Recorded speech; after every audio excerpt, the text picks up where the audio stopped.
Bien, buenos días, jóvenes. Vamos a desarrollar la segunda clase de cirugía.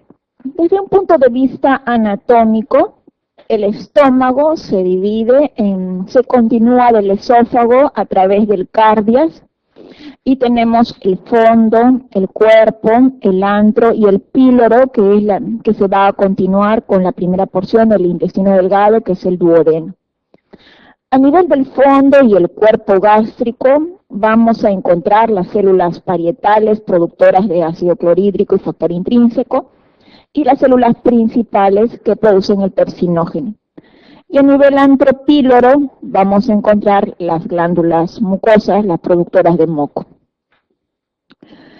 Desde un punto de vista de la irrigación del estómago, el estómago está irrigado por dos círculos arteriales, que son un círculo arterial a nivel de la curvatura menor del estómago, que se realiza entre la arteria gástrica izquierda o coronario-estomáquica, que es una de las ramas del tronco celíaco, y la arteria gástrica derecha, que es rama de la gastroduodenal, que a su vez es rama de la arteria hepática, que es una rama del tronco celíaco. Entonces, en la curvatura menor del estómago hay un círculo arterial entre la gástrica izquierda, rama del tronco celíaco, y la gástrica derecha, rama de la gastroduodenal. A nivel de la curvatura mayor del estómago hay otro círculo arterial entre la gastroepiploica izquierda, rama de la arteria esplénica, y la gastroepiploica derecha, rama también de la gastroduodenal. Entonces, un círculo arterial menor en la curvatura menor, un círculo arterial mayor en la curvatura mayor, gastroepiploica izquierda, rama de la esplénica, gastroepiploica derecha, rama de la gastroduodenal. Y solamente quedarían por irrigar el fondo gástrico. El fondo gástrico está irrigado por los vasos cortos, que son ramos provenientes de la arteria esplénica. Si nosotros recordamos de la cara anterior de la aorta abdominal descendente, la primera rama de la cara anterior de la aorta es el tronco celíaco, y este tronco celíaco da tres ramas: gástrica izquierda, esplénica, que es la más voluminosa, y la arteria hepática. Vimos la esplénica, da la gastroepiploica izquierda, y los vasos cortos para irrigar el fondo gástrico. Desde un punto de vista del retorno venoso, cada arteria va a tener dos venas, y estas van a drenar al sistema de la vena porta. Igual las venas gastroepiploica izquierda-derecha, las venas gástricas derecha e izquierda, y van a drenar directamente a la vena porta. En cuanto a sus relaciones, vamos a tener que el estómago se relaciona con la cara inferior del hígado a través de un epiplon, el epiplon menor o epiplon gastrohepático, y a través de su curvatura mayor con el colon transverso, con el epiplon menor o epiplon gastrocólico. Existe un tercer epiplon, el epiplon gastroesplénico. Entonces son tres epiplon que relacionan al estómago: epiplon menor o epiplon gastrohepático, epiplon mayor o epiplon gastrocólico y el epiplon gastroesplénico.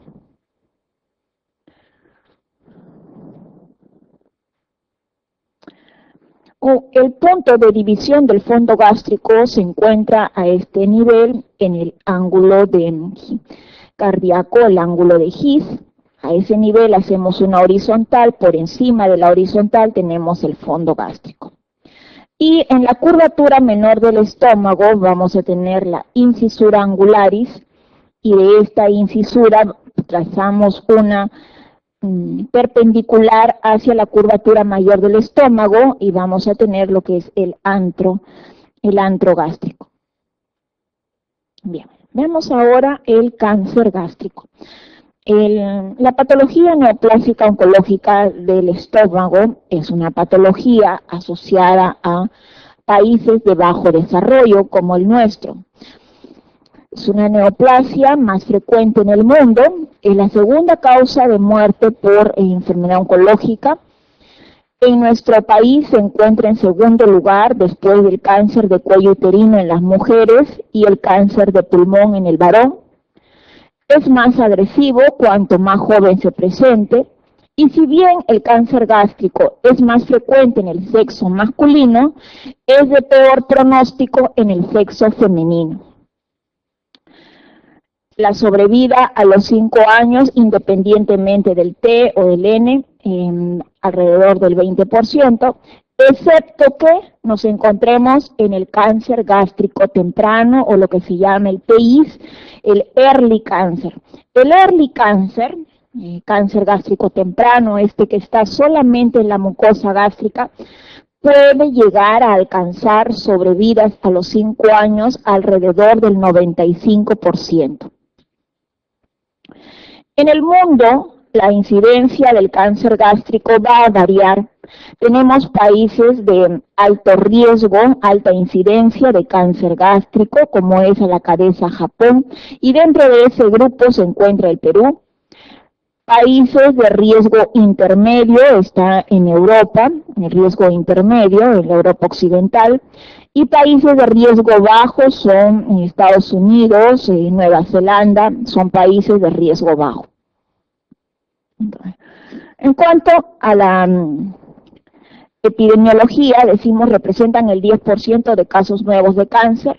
Más frecuente, países de alto riesgo de cáncer gástrico a la cabeza, el primer país es Japón, que se encuentra Chile, Costa Rica, aquí también está Perú.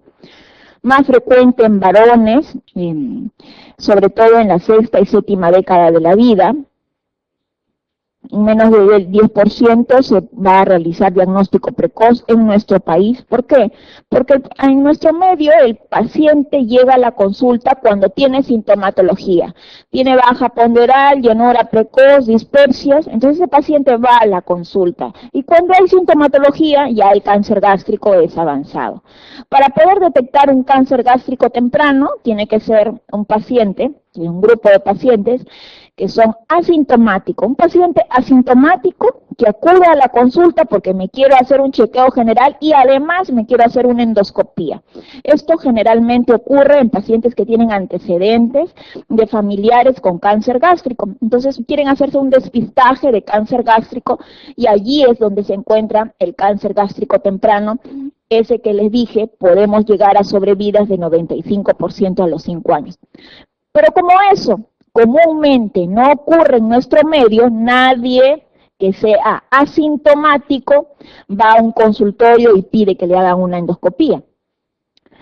¿Por qué en Japón tienen alta incidencia? Porque dentro de su sistema de salud, como estudio prevacacional, incluyen endoscopías a pacientes que son adultos. Dentro de este estudio prevacacional, endoscopía, y como no tiene sintomatología, allí es que encuentran el cáncer gástrico temprano. Como eso no ocurre en nuestro medio, entonces nosotros solamente tenemos 10% de todos los cánceres gástricos son precoces. Y peor aún, porque aquí en nuestro país los pacientes son diagnosticados no solo en estadios avanzados, sino estadios avanzados y irresecables, donde no es posible ofrecer tratamiento quirúrgico. Bien, les dije entonces que en el mundo hay países de alto riesgo, países de riesgo intermedio y países de riesgo elevado. Son países de bajo riesgo, Estados Unidos, Australia, Nueva Zelanda. Son países de riesgo intermedio, la Europa occidental, como por ejemplo España. Y son países de alto riesgo, tenemos Japón, Costa Rica, Perú, la Europa oriental y Chile, son países de alto riesgo. Entonces se ha visto a qué se debe que en el mundo la incidencia de cáncer gástrico sea tan variada. Se ha visto que esta está relacionada con factores ambientales. Bien, entonces, cáncer gástrico es una neoplasia que está asociada a países de bajo desarrollo socioeconómico o países en vías de desarrollo. En segundo lugar, En cuanto a la incidencia por género, más frecuente en varones que en mujeres, en 1.5 o 2.5 en relación a 1 en las mujeres, pero si se presenta en mujeres es más agresivo. La edad promedio de presentación alrededor de los 62 años. Y decimos, han visto que la diferencia en la incidencia de cáncer gástrico a nivel mundial tiene que ver con factores adquiridos, factores ambientales. También tiene que ver con factores infecciosos, la presencia de Helicobacter pylori. Ustedes saben que la infección por Helicobacter pylori tiene que ver mucho con el estado sanitario de un país. Entonces, esto es asociado a países de bajo desarrollo. Existen también factores genéticos, es decir, familiares de pacientes de primer y segundo grado de cáncer gástrico tienen posibilidad de desarrollar cáncer gástrico. Pacientes que pertenecen a las familias genéticas de poliposis adenomatosa familiar. Si bien la poliposis adenomatosa familiar da mayor riesgo para tener cáncer de colon, este también da mayor riesgo para tener cáncer gástrico. Hay otro síndrome, cáncer colorectal hereditario sin poliposis, también está asociado a factores genéticos que aumentan el riesgo de cáncer gástrico. Y existen enfermedades o lesiones premalignas, lesiones predisponentes para cáncer gástrico. Uno, la gastritis crónica trófica, la anemia perniciosa, el paciente operado de una cirugía gástrica por enfermedad benigna, es decir, tenía una úlcera péptica y se operó y se le hicieron un BILROP 1 o BILROP 2. 10 a 15 años posterior a esa cirugía, en la zona de la sutura puede generar un cáncer gástrico. Entonces, en los factores ambientales, nosotros tenemos lo que más destaca la alimentación, que hay una gran variabilidad en la alimentación de los países con diferentes incidencias de cáncer gástrico. Y se ha observado que el mayor factor de riesgo da la alimentación rica en sal, con nitritos, los ahumados, los que comen demasiados conservantes, mayor riesgo de cáncer gástrico. Y son factores protectores que son consumidos en países de bajo riesgo, la alimentación rica en vitamina C, frutas frescas, legumbres, por los antioxidantes que estos contienen, de alguna manera protege de la presentación de cáncer gástrico. En cuanto al factor de riesgo infeccioso, se ha observado que el Helicobacter pylori, que dijimos, es factor de riesgo para el desarrollo de úlcera péptica, duodenal o gástrica. También es factor de riesgo para desarrollo de cáncer gástrico. Pero esto tiene que ver con el tipo de cepas. Hay cepas de Helicobacter pylori que se van a ir hacia el desarrollo de una úlcera péptica. Y hay otras cepas de Helicobacter pylori, otras cepas, como la CAG-A y BAC-A, que van a desarrollar en el tiempo metaplasia y van a ir hacia el cáncer gástrico. Entonces hay un riesgo relativo que se encuentra entre 2 a 6 de presentar cáncer gástrico en la población que tenga Helicobacter pylori. Factores genéticos asociados, los familiares de primer grado tienen un riesgo relativo 2 y 3 mayor que la población en general de desarrollar cáncer gástrico. Los que pertenecen a familias con síndrome de Lynch, el síndrome de Lynch es el cáncer colorectal hereditario sin poliposis. Los que pertenecen a esta familia tienen riesgo elevado de desarrollar cáncer gástrico. También los familiares que pertenecen a la poliposis adenomatosa familiar. Y entre las enfermedades que predisponen, la gastritis crónica trófica en el tiempo va a llevar a la metaplasia. Les había dicho, un paciente operado de gastrectomía, una antrectomía por enfermedad benigna, por una úlcera péptica o por una neoplasia benigna, en la línea de sutura de la BILROP puede desarrollar cáncer gástrico. Esta avanza hacia una metaplasia intestinal, hacia una displasia y finalmente al cáncer gástrico. Ahora, de los cáncer gástrico, 98% del cáncer gástrico corresponde a histología de adenocarcinoma. Un 2% vamos a encontrar linfomas, el tumor carcinoide, que le llaman el tumor carcinoide, los leiomiosarcomas y los tumores estromales, los antiguos schwannomas, que actualmente les llaman los GIS, el gastrointestinal stromal tumor, también entran dentro del cáncer gástrico de bajo grado. Se define a cáncer gástrico como aquel cáncer que compromete la mucosa gástrica por debajo de 2 centímetros de la unión esófago-gástrica. Si está menos de 2 centímetros de la unión esófago-gástrica, a este se le llama cáncer de Cardias y es definido como si fuera un cáncer de esófago distal. Bien, y dijimos 98% de los cánceres gástricos son adenocarcinoma. De estos adenocarcinoma tenemos 2 formas de presentación clínica y 2 formas de presentación histopatológica. Vamos a tener un tipo intestinal y un tipo difuso. El tipo intestinal, que es el tipo más frecuente, se va a localizar hacia el antro gástrico. Va a ser un tumor histológicamente bien diferenciado, con células neoplásicas que forman glándulas, es más hacia el antro gástrico, y macroscópicamente va a tener la forma de una úlcera. A la endoscopía se va a observar como una úlcera. El tipo difuso, que es el menos frecuente, se va a localizar más a nivel proximal en el fondo y en el cuerpo gástrico. Histológicamente va a haber una proliferación celular desordenada, difusa, hacia la pared. Está más relacionado con cáncer gástrico de tipo genético, familiar.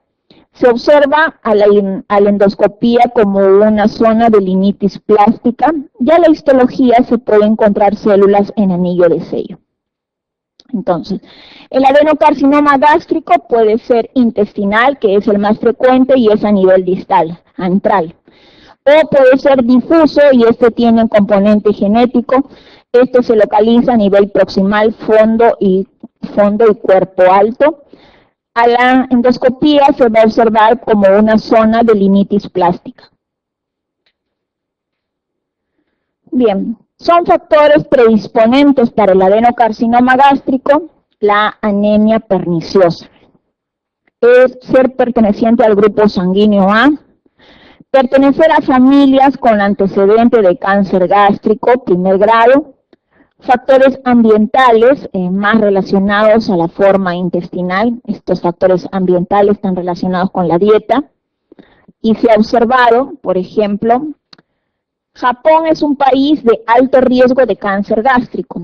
Cuando un japonés migra a Estados Unidos, que es país de bajo riesgo de cáncer gástrico, se dice que los factores ambientales hacen que ese paciente, la población japonesa migrante a Estados Unidos, disminuye su riesgo de cáncer gástrico. Bien. La alimentación, alimentos salados, grasas, conservantes, familiares de poliposis adenomatosa familiar. La presencia de un adenoma gástrico mayor de 2 centímetros se considera lesión premaligna. Bien. Adenoma gástrico es un pólipo adenomatoso. Los pólipos en el tracto digestivo son frecuentes que se presenten a nivel del colon. Encontrar un pólipo en el colon, esto es de manera esporádica, es frecuente, se puede encontrar un pólipo esporádico en el colon. Encontrar un pólipo en el estómago es extremadamente raro. Y si ustedes en una endoscopía encuentran un pólipo en estómago, normalmente ese pólipo es de naturaleza hiperplásica, o sea, enteramente benigna. Entonces, los pólipos en estómago son raros.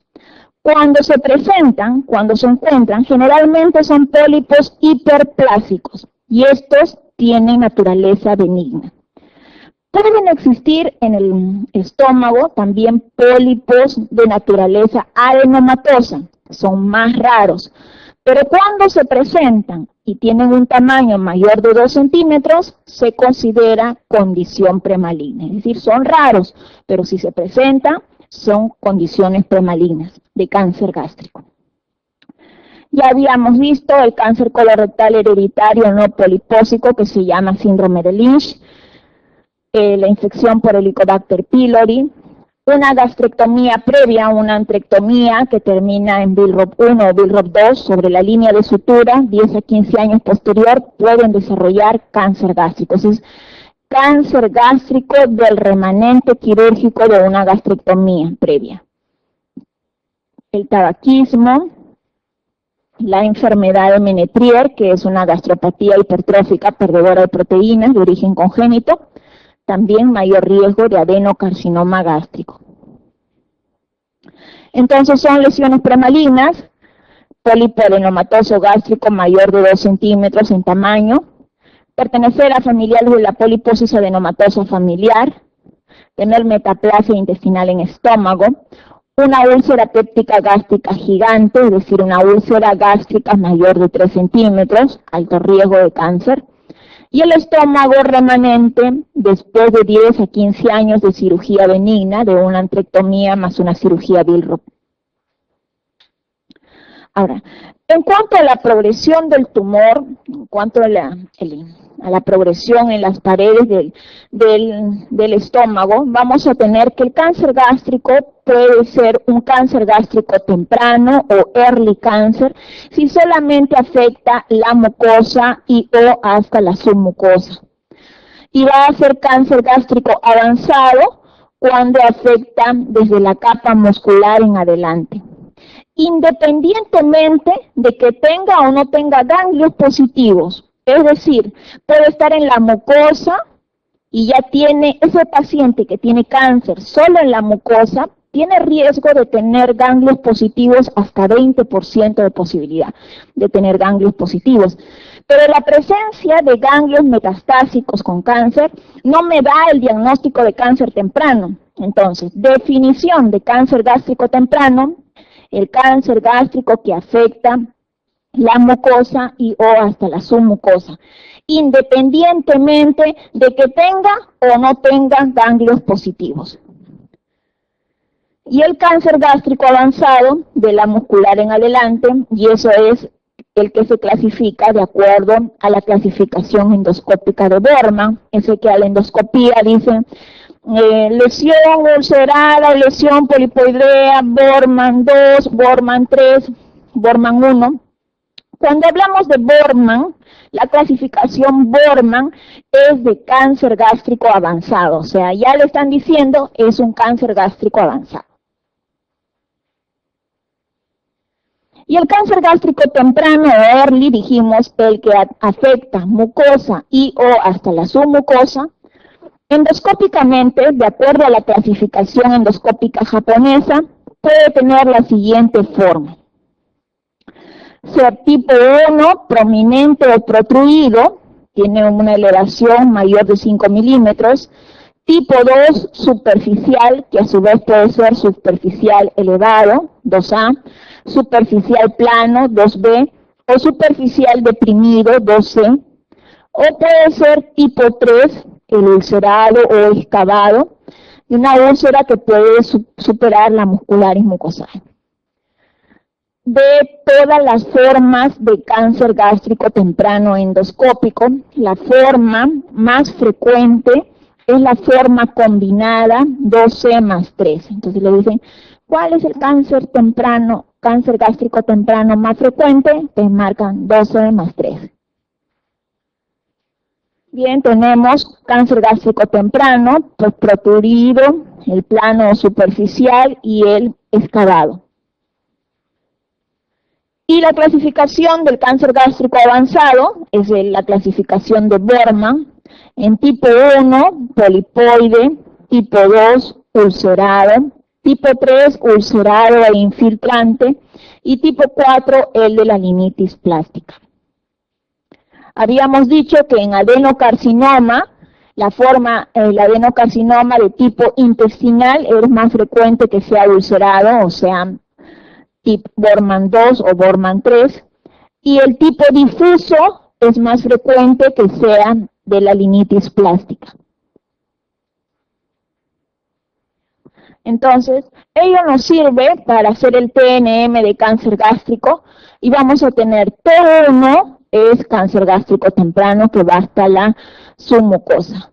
T2 avanza hasta la muscular, T3 hasta la serosa y T4 cuando avanza a órganos vecinos. En cuanto a la clasificación de la metástasis ganglionar N, hay una clasificación americana y hay una clasificación japonesa. La clasificación americana dice N0, 0 ganglios comprometidos, N1 hasta 7 ganglios comprometidos, N2 hasta 14 y N3 más de 15. Independientemente de dónde se localice el ganglio, que es por número de ganglios, o sea, sale la pieza y ven número, cantidad de ganglios, cuántos de ellos están comprometidos. La clasificación japonesa de compromiso ganglionar tiene que ver con la localización del ganglio en la pieza anatómica. Ahora, cuando vimos la incidencia de cáncer gástrico, hay países de baja incidencia, de riesgo intermedio y de mayor incidencia de cáncer gástrico. Los países de alta incidencia de cáncer gástrico son países que dijimos a la cabeza: Japón, tenemos Chile, Costa Rica, y en ese grupo de países de alta incidencia de cáncer gástrico se encuentra el Perú. Por lo tanto, hay mayor semejanza en las características clínico-patológicas del cáncer gástrico que se asocia entre Perú, nuestro país, y Japón. Por lo tanto, nosotros aquí en Perú seguimos la escuela japonesa de diseminación de cáncer gástrico. ¿Y qué dice esta escuela? Bien, tiene una clasificación, bueno, el M está en relación a las metástasis, M0 cuando no las hay, M1 cuando hay metástasis a distancia, y el ganglio de Virchow, el ganglio supraclavicular izquierdo, esto es metástasis, eso no es N. Bien, y tenemos, de acuerdo al TNM, tenemos que el TI va a ser estadio 0 con N0, M0, el estadio 1A cuando hay compromiso hasta la submucosa, el estadio 1B puede llegar a la muscular y puede tener ganglios positivos, el estadio 2 que puede llegar hasta la serosa y el estadio 3 que puede llegar desde la submucosa hasta los órganos adyacentes teniendo ganglios comprometidos. Y el estadio 4 de cáncer gástrico está marcado por la presencia de metástasis. Cualquier T, cualquier N, la presencia de metástasis me da el estadio 4 de enfermedad en cáncer gástrico. Y en cuanto a la clasificación de N, de acuerdo a la escuela japonesa, vamos a tener, bueno, aquí, ya. Esta es la pieza anatómica, el estómago, y aquellos ganglios que estén prácticamente adheridos sobre la pieza anatómica, sobre el estómago, van a ser los ganglios de la primera estación. Y estos son ganglios de la primera estación. Grupo 1, cardial derecho. Grupo 2, cardial izquierdo. Grupo 3, en la curvatura menor del estómago. Grupo 4, sobre la curvatura mayor del estómago. Grupo 5, suprapilórico. Grupo 6, infrapilórico. Como ven, aquellos que están adosados sobre la pieza anatómica. Y esta es la primera estación ganglionar, lo que sería el N1. Entonces, la primera estación ganglionar comprende los grupos ganglionares del grupo 1 hasta el grupo 6. De allí en adelante, la segunda estación ganglionar tiene que ver con la irrigación. Tenemos grupo 7, el que se encuentra sobre la arteria gástrica izquierda. Grupo 8, la arteria hepática. Grupo 9, el tronco celíaco. Grupo 10, el ilio esplénico. Y grupo 11, a lo largo de la arteria esplénica detrás del cuerpo del estómago. Bien, hasta allí la segunda estación ganglionar, es decir, desde el grupo 7 hasta el grupo 11, la segunda estación ganglionar. Y allí tenemos la tercera estación ganglionar del grupo 12 en adelante, el grupo 12, el que se encuentra en el ligamento hepatoduodenal. Grupo 13, detrás de la cabeza del páncreas. Grupo 14, en la raíz del mesenterio. Grupo 15, la arteria cólica derecha. Y grupo 16, los intercabo-aórticos. Del 12 al 16, la tercera estación ganglionar. Y me tengo que aprender todos, me tengo que aprender los de la primera y segunda estación ganglionar. Porque la disección ganglionar estándar en cirugía incluye disección ganglionar de 2 hasta la segunda estación ganglionar.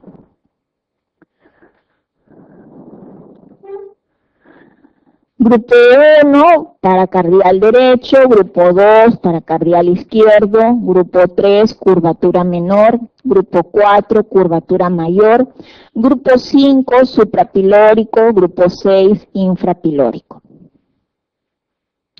Amplitud de la resección ganglionar estándar, la disección ganglionar hasta la segunda estación, o sea, la segunda estación de 2. No quiere decir que saco la segunda estación y dejo la primera, no. De 1 más de 2. Bien, en la clínica, bueno, ya les había dicho que el cáncer gástrico temprano es asintomático. Cuando son sintomáticos ya es enfermedad avanzada. Los tumores tempranos, cáncer temprano, se encuentran solo en despistaje de pacientes con factores de riesgo que pertenecen a familiares que tienen cáncer gástrico o personales de úlcera gástrica. Cuando ya está avanzado, vamos a tener síndrome consuntivo, disfagia, vómito postprandial, puede haber anemia crónica o signo de pseudoacalasia. Al examen físico encontramos una masa palpable en epigastrio, un ganglio de Trozier supraclavicular izquierdo, ascitis, que ya esto es carcinomatosis, la presencia de un tumor ovárico metastásico de cáncer gástrico, esto es tumor de Krukenberg, hepatomegalia nodular, esto metastásica, o como síndrome paraneoplásico, hipercoagulabilidad, acantosis nigricans, anemia hemolítica o microangiopatías. El diagnóstico se realiza mediante la endoscopía digestiva alta, en la cual de manera estándar se deben realizar un mínimo de 7 biopsias. En algunos casos, en enfermedad temprana, cuando no hay evidencia, se hace la endoscopía y no hay evidencia de lesión, se puede utilizar la cromoendoscopía para tratar de ubicar mejor la lesión. Para el estadiaje, una tomografía que incluye tóraco, abdomen, pélvica, y la ecoendoscopía sirve para ver las capas que estén comprometidas de la víscera. En la morfología del cáncer tenemos, dijimos, la mayoría son distales, adenocarcinomas de tipo intestinal, antropilóricos. En menor porcentaje se localizan a nivel proximal en el cardiac, el resto en el cuerpo y fondo. 40% hacia la curvatura menor del estómago y menor porcentaje hacia la curvatura mayor. Con mayor frecuencia se localizan a nivel antropilórico hacia la curvatura menor del estómago.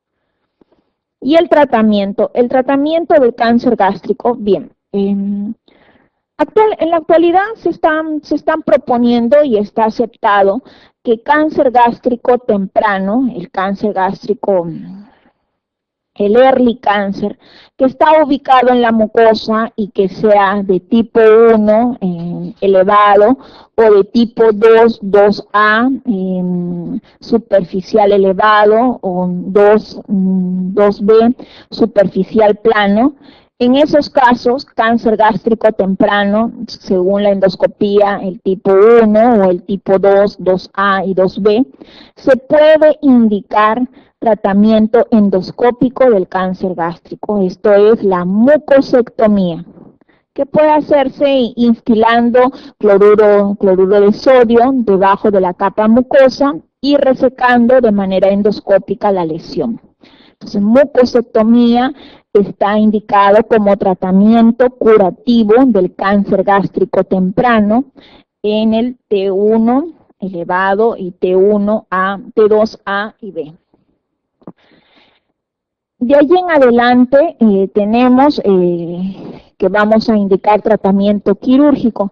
Siempre que se pueda, la mejor indicación del cáncer gástrico es el tratamiento quirúrgico, que es el único que va a ofrecer tratamiento curativo. La quimioterapia es enteramente experimental en cáncer gástrico. Hay equipos, actualmente se está dando quimioterapia previo a la cirugía como neoadyuvancia a fin de disminuir el tamaño del tumor y poder asegurar bordes de la pieza no comprometidos. Pero esto es para disminuir tamaño, no para ofrecer mayor sobrevida al paciente. Otros grupos también están dando quimioterapia postquirúrgica, pero ello no ha demostrado aumentar la sobrevida del paciente. Bien, entonces, la única terapia que ofrece curación en cáncer gástrico es la cirugía. Y la cirugía es la cirugía abierta convencional. Tenemos, si el tumor se encuentra a nivel del fondo o cuerpo alto, en ese caso se realiza gastrectomía total. Si el tumor se encuentra a nivel del antro, como que es lo más frecuente, se realiza gastrectomía subtotal. Fíjense, el término o el tipo de cirugía en cáncer, hablamos cáncer alto, gastrectomía total. Cáncer distal, gastrectomía subtotal. No se me ocurre hablar de antrectomía en cáncer gástrico. El término antrectomía va para patología benigna, para úlcera o para un tumor benigno, eso es antrectomía. No voy a hacer una antrectomía al tumor distal de estómago, al cáncer gástrico distal. Allí hago solo dos tipos de cirugía curativa, o gastrectomía total o gastrectomía subtotal, asociado a disección ganglionar, que puede ser de la primera estación D1, de grupo 1 hasta el grupo 6, o de la segunda estación del grupo 7 al grupo 11, o de la tercera estación del grupo 12 en adelante. ¿Qué es lo estándar? Lo estándar es gastrectomía total más disección ganglionar D2 o gastrectomía subtotal más disección ganglionar D2.